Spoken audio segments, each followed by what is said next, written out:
Hello friends, welcome back to my channel মান্টি blog. আশা করি তোমরা সবাই খুব ভালো আছো, আমি খুব ভালো আছি। তো তোমাদেরকে আমি আজকে জিনিস দেখাচ্ছি। ওইখানে তো আমি কালকে ফুলকপি আলু তরকারি করেছিলাম, মটরশুঁটি দিয়ে। তো ফুলকপি ডাঁটাটা আমি রেখে দিয়েছিলাম, ফেলে দিইনি।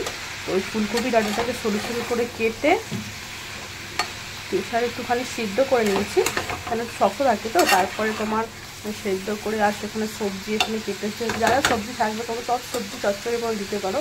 তো আমার এখানে সবজি ছিল হচ্ছে মূলোটা মাস্ট, মূলো আর বেগুন আমার দিতে হবে, তাহলে খুব সুন্দর লাগে।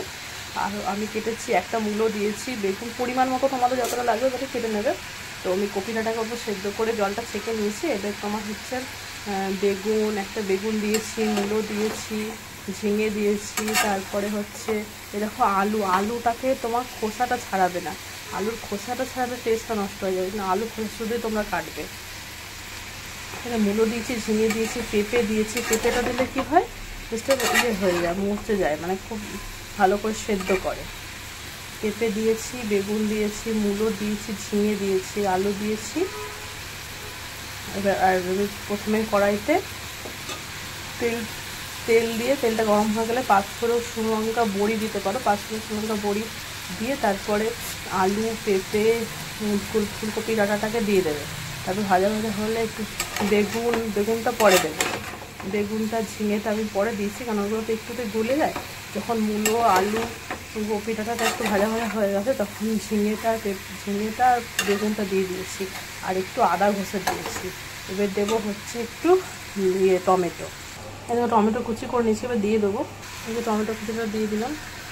তো তোমরা এইভাবে কপির ডাঁটা না ফেলে দিয়ে এইভাবে রান্না করে দেখবে, খুব সুন্দর হয়। তো দেখুন টমেটোটা নেড়ে ছেড়ে ঢাকা দিয়ে দেবো। এটা সেদ্ধ হতে আমি সর্ষে আর পোস্ত বেটে নেবো। যে যেমন ঝাল খাবে সর্ষে, যেহেতু বাচ্চা খাবে বলে আমি একটা লঙ্কা দেবো। সর্ষে মানে কাঁচা লঙ্কা কেটেও দিতে পারো, কিন্তু বাচ্চা খাবে বলে আমি কাঁচা লঙ্কা দিইনি। সেদ্ধ হতে আমি মশলাটা বেটে এখানে আমি সর্ষে, পোস্ত, একটা কাঁচা লঙ্কা দিয়ে ভালো করে পেস্ট করে নিয়েছি মিহি করে। দেখো সব সবজি সেদ্ধ হয়ে গেছে। এবার সর্ষে, পোস্ত দিয়ে বেটে রেখেছিলাম পেস্টটা এবার দিয়ে দেবো।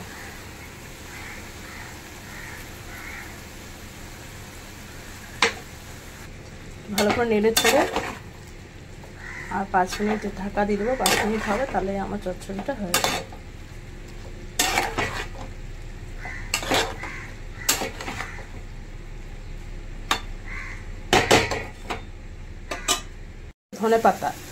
ধনে পাতা এই মূলো যেখানে থাকবে ধনে পাতা হলে টেস্টটাই আলাদা। ধনে পাতাতে টেস্ট খুব সুন্দর হয়।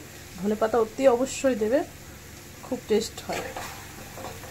মূলো যে রান্নায় থাকবে ধনে পাতা দিলে তো অপূর্ব স্বাদ হয়ে যায়।